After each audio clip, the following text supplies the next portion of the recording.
ये कहानी है जंगल में रहने वाले एक ठग की दो बेटियों की, जो जंगल से गुजरने वाले मुसाफिरों को छल कपट से लूटकर उनका कत्ल कर देती। पर फिर एक दिन एक ऐसा मुसाफिर आया जिससे उन सब की जिंदगी बदल गई।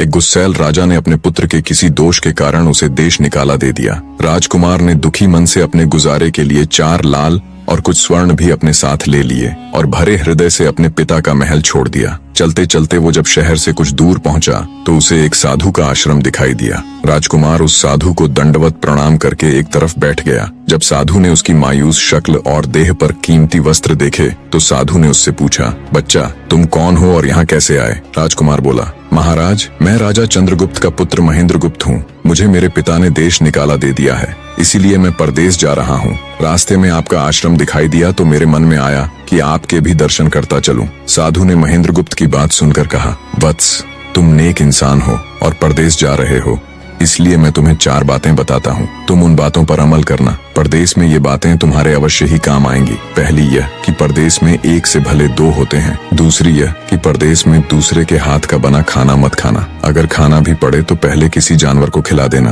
तीसरी बात यह कि परदेश में किसी दूसरे की बिछाई हुई चारपाई पर मत सोना। अगर सोना भी हो तो पहले बिस्तर को अच्छी तरह झाड़ लेना। चौथी बात यह कि यदि कहीं शत्रुओं के फंदे में फंस जाओ तो जहाँ तक हो सके नरमी और ज्ञान की बातें सुनाकर अपना उद्देश्य प्राप्त करना। साधु ने कहा, मेरी ये 4 बातें हमेशा याद रखना। साधु की बातें सुन साधु को प्रणाम कर राजकुमार परदेश चल पड़ा। जब चलते चलते बहुत दिन बीत गए तो वह एक जंगल में पहुंचा। वहां उसने देखा कि एक चील एक कछुए के बच्चे को लेकर उड़ी जा रही है। संयोगवश बच्चा उस चील के पंजे से निकलकर गिर गया। महेंद्रगुप्त ने कछुए के तड़पते हुए बच्चे को देखा तो उसे बड़ी दया आई। उसने मन में सोचा कि इस बच्चे को पालना चाहिए। इस बच्चे को पालने से 2 बातें होंगी। पहली तो यह कि इस बच्चे के प्राण बच जाएंगे और दूसरी यह कि साधु द्वारा कही गई पहली बात भी पूरी हो जाएगी कि सफर में एक से भले 2 होते हैं और इससे बातें करते हुए दिन भी आसानी से बीतेंगे। यह सब सोचकर महेंद्रगुप्त ने बच्चे को अपने साथ ले लिया। अब सफर में उसके साथ वह कछुए का बच्चा भी हो लिया। कुछ दिन के सफर के बाद राजकुमार को एक अच्छा सा स्थान दिखाई पड़ा। उस स्थान पर पहुंचकर उसने कुछ खाया पिया और फिर कछुए के बच्चे से बोला, तुम यहाँ बैठे रहना, मैं जरा थोड़ी देर सो लूं। यह कहकर महेंद्रगुप्त एक पेड़ के नीचे सो गया। उसी पेड़ के ऊपर एक सांप और एक कौवा रहते थे। उन दोनों का यह दस्तूर था कि जब कोई मुसाफिर उस पेड़ के नीचे ठहरता तो सांप उसे डस लेता और कौवा उसकी आंखें निकाल लेता। नाग ने जब सोते हुए मुसाफिर को देखा तो पेड़ के नीचे उतरा और राजकुमार को डस लिया। सांप के डसते ही तुरंत राजकुमार के प्राण पखेरु उड़ गए। कुछ देर में जब कछुए की नजर महेंद्रगुप्त पर पड़ी तो वह उसे मरा देखकर बहुत घबराया और महेंद्रगुप्त के ऊपर बैठकर रोने लगा। तभी कौवा भी पेड़ से नीचे उतरा और ज्यों ही उसने महेंद्रगुप्त की आंखें निकालनी चाहिए त्यों ही कछुए ने झपटकर कौवे की गर्दन को मुंह से पकड़ लिया। कौवे ने बहुत जोर लगाया मगर कछुए ने उसे नहीं छोड़ा। तब कौवे ने सांप को पुकारा। कौवे की आवाज सुनकर सांप आ गया। उसने बड़े जोर से कछुए की पीठ पर डंक मारा परंतु कछुए ने अपना मुंह भीतर कर लिया। सांप ने कई बार कछुए की पीठ पर डंक मारा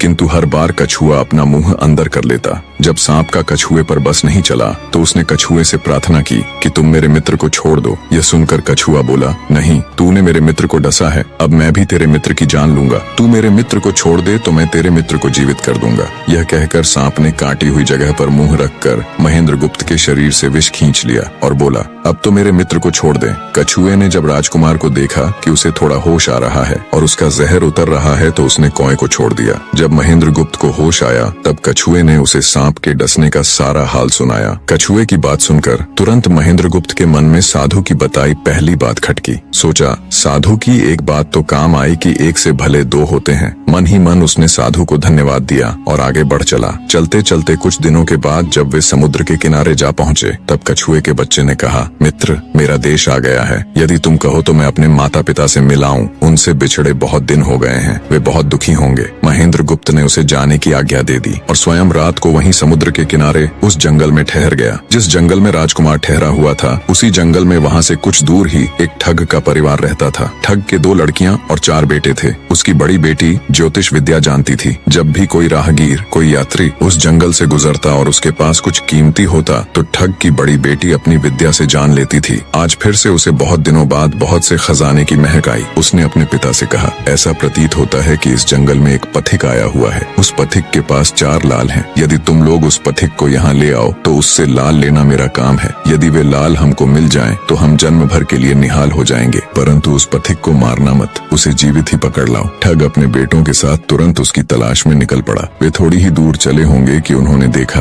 एक आदमी एक पेड़ के नीचे सो रहा है। उसे देखकर उन्होंने सोचा कि यह वही पथिक हो सकता है जिसके पास लाल हैं। वे उसे पकड़कर ले गए और अपनी बड़ी बेटी के हवाले करके बोले, इससे लाल निकलवाना अब तेरा काम है। ठग की बड़ी बेटी ने पूरे आश्वासन के साथ कहा, तुम लोग चिंता मत करो, मैं इससे लाल निकलवा लूंगी। ठग की छोटी बेटी ने जब महेंद्रगुप्त को देखा तो वह दिलोजान से उस पर मोहित हो गई। पहली ही नजर में वो अपना दिल उस नौजवान राजकुमार को दे बैठी। भाइयों के डर से कुछ कह तो न सकी, लेकिन मन ही मन उसको बचाने की युक्ति सोचने लगी। कुछ देर बाद ठग की बड़ी बेटी ने खाना बनाया और उसमें जहर मिला दिया। वही खाना उसने महेंद्रगुप्त को परोस दिया। जब थाली महेंद्रगुप्त के सामने आई तो उसने खाने के लिए निवाला तोड़ जैसे ही उसे खाने को हुआ, तभी उसे साधु की कही गई दूसरी बात याद आई। उसने थाली में से थोड़ा सा भोजन निकालकर कुत्ते के सामने डाल दिया। जैसे ही उस खाने को कुत्ते ने खाया वो तुरंत मर गया। यह देखकर महेंद्रगुप्त ने भोजन नहीं किया। उसने अपने मन में सोचा कि साधु की दूसरी बात भी काम आई। अपनी इस चाल को असफल होते देखकर ठग की बड़ी बेटी को गुस्सा तो बहुत आया, पर वो अपने गुस्से को अंदर ही अंदर पी गई। उसने महेंद्रगुप्त के सोने के लिए पलंग तैयार करवाया और उससे कहा, जाओ पथिक, ऊपर के कमरे में तुम्हारे लिए पलंग तैयार करवा दिया है, अब तुम आराम करो। कई दिनों की सफर की यात्रा के कारण थका हुआ राजकुमार जब ऊपर आया तो उसे बढ़िया धुली हुई चादर पलंग पर बिछी हुई दिखाई दी। सोचा जो हुआ सो हुआ, कई दिनों के बाद चैन की नींद तो सोने को मिलेगी। वो जैसी ही पलंग पर बैठने को हुआ तो उसे साधु की तीसरी बात याद आई कि परदेश में हमेशा बिस्तर को झाड़कर सोना। जैसे ही उसने बिस्तर को झाड़ा तो उसके होश उड़ गए। वो बिस्तर एक कच्चे सूत से तैयार किया गया था जिसके नीचे आग का कुआं था। महेंद्रगुप्त ने देखा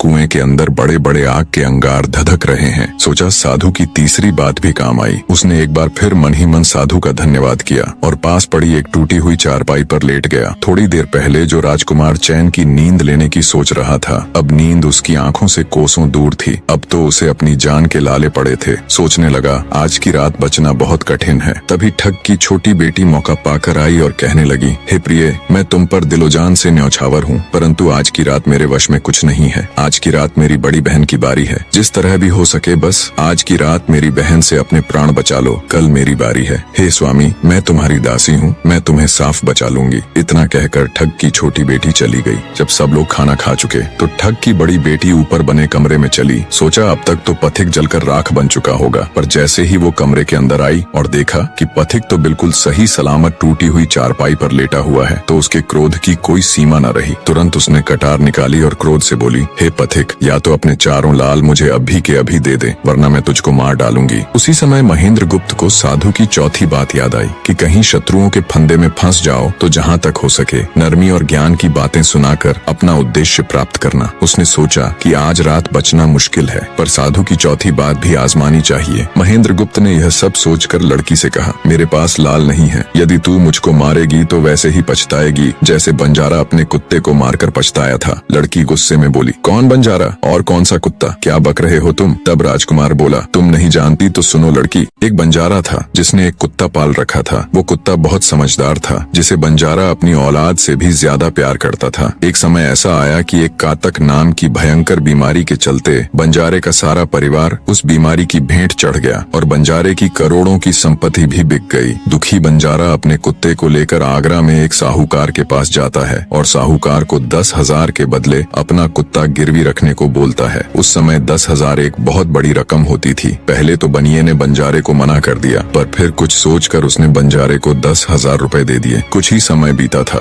कि एक रात सेठ के घर डाकू घुस गए। बंजारे का कुत्ता सब हरकत देख रहा था। सोचा भौंकूंगा तो परिवार के सब लोग उठ जाएंगे और ये डाकू उनका भी कत्ल कर देंगे। वो चुपचाप बस उनको देखता रहा। जब डाकू सेठ के घर चोरी किए हुए धन को लेकर चल पड़े तो कुत्ता चुपचाप उनके पीछे पीछे हो लिया। सेठ के पास इतना धन था कि डाकू उसे निकाल तो लाए, पर अब उनसे वो लेकर चला भी नहीं जा रहा था। दिन भी निकलने के करीब हो चला था। डाकुओं ने सोच विचार कर उस धन को एक तालाब के अंदर छिपा दिया। सोचा बाद में आराम से निकाल ले जाएंगे। कुत्ता डाकुओं की सब करामात देख चुपचाप वापस घर चला गया। सुबह हुई तो सेठ के घर कोहराम मच गया। पता चला कि चोर सारा धन निकाल ले गए। सेठ का रो रो कर बुरा हाल था। आसपास के लोग उसे दिलासा दे रहे थे। सेठ ने रोते रोते कहा, मैंने सुना था बंजारे का कुत्ता बहुत समझदार है, पर ये नमक हराम तो एक बार भौंका तक नहीं। तभी बंजारे का कुत्ता उस सेठ की धोती पकड़कर खींचने लगा। कुत्ते की हरकत देख पास खड़े एक समझदार व्यक्ति ने सेठ से कहा, सेठ जी, ये कुत्ता कुछ कहना चाहता है, हमें इसकी सुननी चाहिए। और सभी लोग कुत्ते के पीछे पीछे हो लिए। सबको लेकर कुत्ता उसी तालाब के पास पहुंच गया जहां रात को डाकुओं ने सारा धन छिपाया था,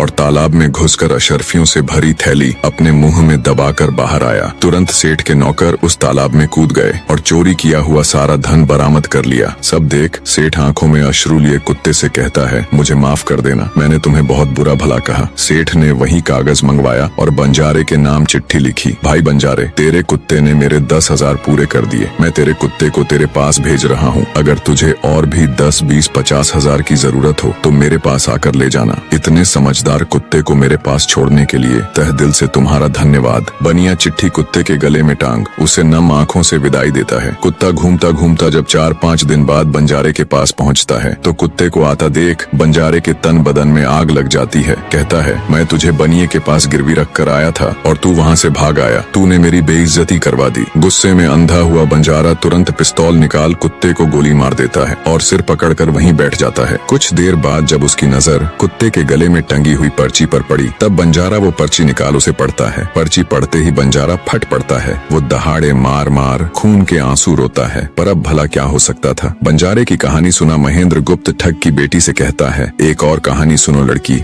एक राजा के पास एक बहुत समझदार पढ़ाया हुआ तोता था। वह बड़ा चतुर था। एक दिन राजा तोते को अपने साथ गंगा स्नान को ले गया और उसको घाट पर बैठाकर स्वयं स्नान करने लगा। तभी तोते की नजर अमर फल पर पड़ी जो पास ही नदी में बहता हुआ आगे बढ़ा जा रहा था। वह उसको नदी से बाहर निकाल लाया और राजा के आने पर उसको वह अमर फल देता हुआ बोला, महाराज, यह अमर फल है, इसे खा लीजिए। राजा ने कहा, मैं अकेला अमर फल खाकर क्या करूंगा, अपने बाग में लगा दूंगा। जब इसमें फल लगेंगे तब सब कुटुंबियों को खिला कर अमर कर दूंगा। गंगा स्नान से लौटकर राजा ने वह फल माली को देकर कहा, इस फल को बाग में लगा दो। थोड़े ही दिनों में पेड़ फल फूल गया, उसमें फल लगने लगे। एक दिन एक फल पककर पेड़ से गिरा तो उसे सांप ने सूंघ लिया, जिससे वह जहरीला हो गया। अनजान माली वह अमर फल लेकर राजा के पास आया। राजा फल को देखकर बहुत खुश हुआ और कुछ सोचकर वो फल पहले कुत्ते को खाने को दिया, क्योंकि राजा बड़ा नीतिवादी और विचारवान था। वह जानता था कि बिना सोचे समझे किसी भी वस्तु को खाना ठीक नहीं होता। राजा ने ज्यों ही वह फल कुत्ते को खिलाया, कुत्ता मर गया। यह देखकर राजा ने क्रोधित होकर अपने तोते से कहा, बेईमान तोते, तू हमें जहर देकर मारना चाहता था। ये कहकर राजा ने क्रोध में आकर तोते को मार डाला और माली से कहा, इस पेड़ के चारों ओर घेरा डाल दो जिससे कोई इसका फल न खा सके। एक दिन उसी शहर में एक सास बहू में भीषण लड़ाई हुई। बुढ़िया घर से निकलकर कहने लगी, आज मैं राजा के बाग में जाकर जहर वाला फल खा लूंगी। ये कहकर वह बाग में आई और जैसे ही उसने फल तोड़कर खाया तो वह 16 वर्ष की युवती बन गई। जब राजा को यह समाचार मिला तो उसे सारा माजरा समझते देर न लगी। राजा को बड़ा दुख हुआ। वह कहने लगा, वास्तव में यह अमर फल ही है, मैंने व्यर्थ ही इतने समझदार तोते को मार डाला। इतनी दास्तान कहते कहते सवेरा हो गया। तब ठग की बेटी ने महेंद्र गुप्त से कहा, आज तो तूने मुझे बातों में लगाकर अपनी जान बचा ली, परंतु आज रात मेरी छोटी बहन की बारी है, वो तुझे हरगिज जीवित न छोड़ेगी। जब ठग की छोटी बेटी को पता चला कि महेंद्र गुप्त जिंदा और बिल्कुल सही सलामत है तो उसकी खुशी का ठिकाना न रहा। अपनी बहन को दिखाने के लिए ऊपरी मन से बोली, तुम निश्चित रहो बहन, मैं आज इससे लाल लिए बगैर छोड़ने वाली नहीं हूँ। दिन बीता और रात हुई। तब ठग की छोटी बेटी महेंद्र गुप्त के पास गई और बोली, भगवान का शुक्र है जो तुमने चालाकी से अपनी जान बचा ली। महेंद्र गुप्त बोला, तुम सब ऐसा क्यों करते हो? तब ठग की छोटी बेटी बोली, हमारी तो यही रीति है कि मेरे भाई और बाप मुसाफिरों को पकड़कर लाते हैं और हम बहनें अपनी चालाकी से उनसे माल हथिया कर उन्हें मार डालती हैं। फिर वह बोली, पर तुम चिंता मत करो, अब मेरी बारी है और मैं तो दिलो जान से तुम्हारी दासी हूँ, तुम्हें जैसा समझ पड़े वैसा ही करो।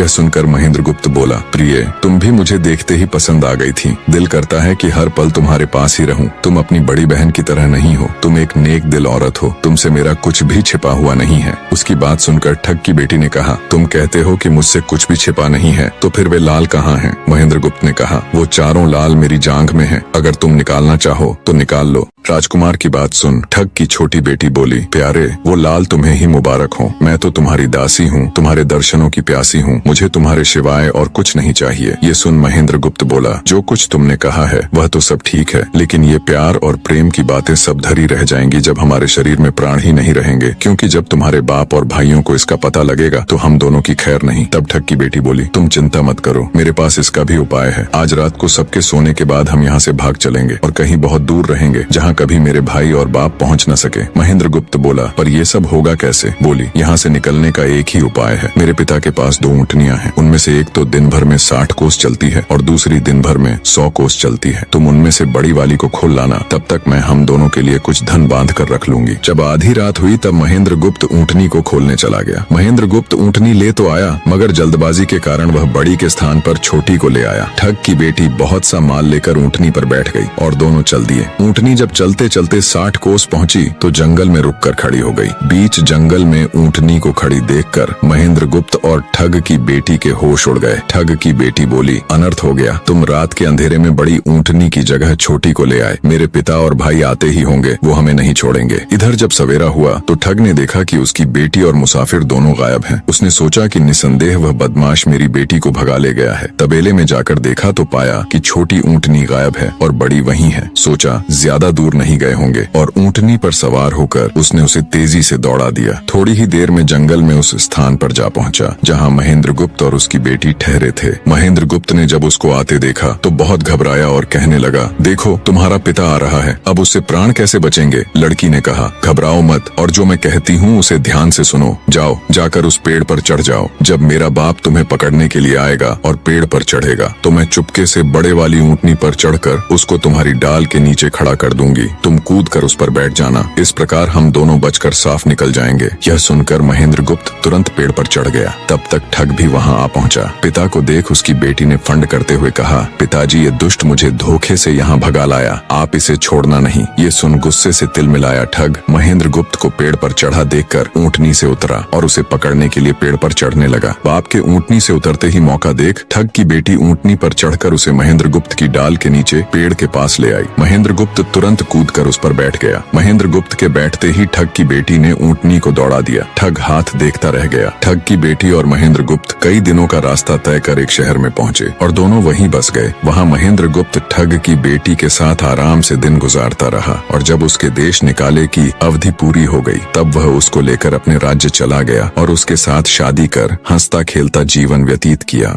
निष्कर्ष, महेंद्र गुप्त और ठग की बेटी की यह कथा हमें यह सिखाती है कि प्रेम और विश्वास का बंधन सबसे मजबूत होता है। जब बुद्धिमत्ता, धैर्य और निस्वार्थ प्रेम मिलते हैं तो असंभव को भी संभव बनाया जा सकता है। जीवन में चाहे कितनी भी